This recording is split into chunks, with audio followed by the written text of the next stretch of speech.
नाशिक मनपा आणखी 1270 झाडांवर कुऱ्हाड चालवणार असल्याची माहिती कळतेय।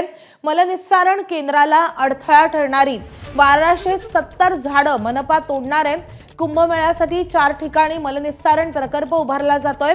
पंचक, चेहडी, तपोवन, आगर टाकळी परिसरामध्ये हे मलनिस्सारण प्रकल्प उभारले जात आहेत आणि 4ही ठिकाणी एसटीपी साठी 1726 झाडांचा सर्वे झालेला होता।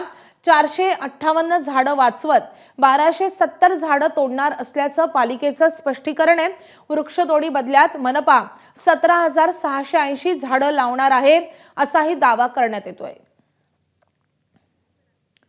तर एका बाजूला तपोवनातली जवळपास 1800 झाडं ही साधुग्रामसाठी तोडली जाणार आहेत आणि त्याच्या व्यतिरिक्त 1270 झाडांवर कुऱ्हाड पडणार आहे ते मलनिस्सारण प्रकल्पासाठी। म्हणजे इतक्या मोठ्या प्रमाणावर नाशिकमध्ये झाडांची कत्तल होणार आहे। कुंभमेळ्याच्या पार्श्वभूमीवर मोठ्या प्रमाणावर वृक्षतोड केली जाणार आहे।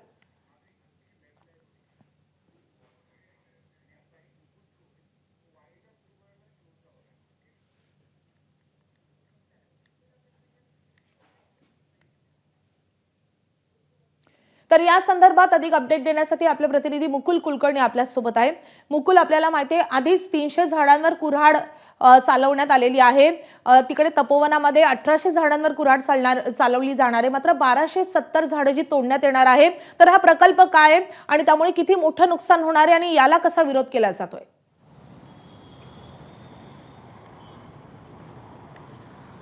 मुळात कुंभमेळ्याच्या पार्श्वभूमीवर त्याचबरोबर नाशिक शहराची पुढची 25 वर्षांची गरज लक्षात घेऊन हे एसटीपी प्लांट उभारणी केली जात आहे। शहराच्या विविध 4 भागामध्ये तपोवन आहे, पंचक आहे, आगर टाकळी आहे, चेहडी आहे, अशा वेगवेगळ्या ठिकाणी हे एसटीपी प्लांट उभारले जात आहेत आणि त्यामध्ये अडथळा ठरणारी ही वृक्ष होती आणि ही वृक्ष काढण्यासाठीची रितसर नाशिक महानगरपालिका प्रशासनाच्या माध्यमातून वर्तमानपत्रामध्ये नोटीस देण्यात आलेली होती। ती संपूर्ण प्रक्रिया पार पाडल्यानंतर ही वृक्ष तोडण्याचा निर्णय घेण्यात आलेला होता आणि आता त्या ठिकाणी एसटीपी प्लांटची उभारणी देखील केली जात आहे। महापालिका प्रशासनाने हे आता स्पष्टीकरण केलेले आहे, कारण तपोवनातील एसटीपी प्लांटसाठी 300 झाडांची कत्तल केल्याचं ज्यावेळेस समोर आलं, पर्यावरणप्रेमींनी त्यावर आक्षेप घेतलेला होता। त्यानंतर महापालिका प्रशासनाकडनं हे स्पष्टीकरण दिलं जात आहे। त्यामध्ये त्यांच्या महापालिकेच्या म्हणण्यानुसार पंचक येथील एसटीपी प्लांटसाठी साधारणतः 650 वृक्षांची मोजणी करण्यात आलेली होती, सर्वे करण्यात आलेला होता। मात्र प्रत्यक्षामध्ये 521च वृक्ष तोडण्यात आलेली आहेत, 129 वृक्ष ही वाचवण्यात आलेली आहे। त्याचबरोबर आगर टाकळी इथे 189 वृक्षांची सर्वे करण्यात आलेला होता, त्यापैकी 154 वृक्ष तोडण्यात आलेले आहेत आणि जवळपास 35 वृक्ष ही वाचवण्यात आलेली आहे।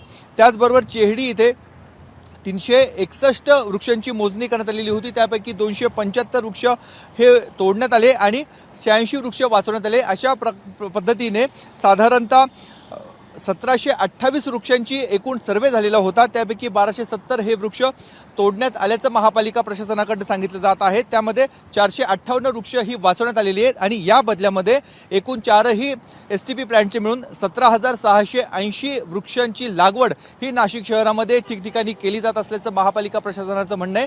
त्याचबरोबर आजच आपण थोड्या वेळापूर्वी बघितलेलं आहे की आंध्र प्रदेशामधल्या राजमुंद्री येथून जवळपास 15,000 झाडं नाशिकमध्ये यायला सुरुवात झालेली आहे। पहिला ट्रक हा नाशिकमध्ये दाखल झालेला आहे, तो थोड्या वेळाने महापालिकेच्या रोपवाटिकेमध्ये तो उतरवला जाणार आहे आणि सोमवारपासून कुंभमेळा मंत्री गिरीश महाजन यांच्या उपस्थितीमध्ये त्या वृक्षांचं रोपण देखील केलं जाणार आहे।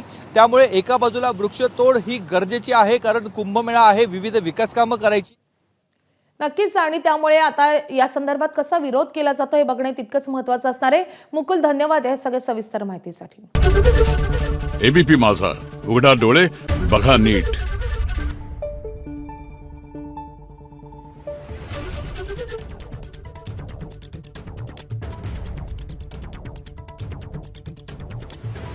Thank you.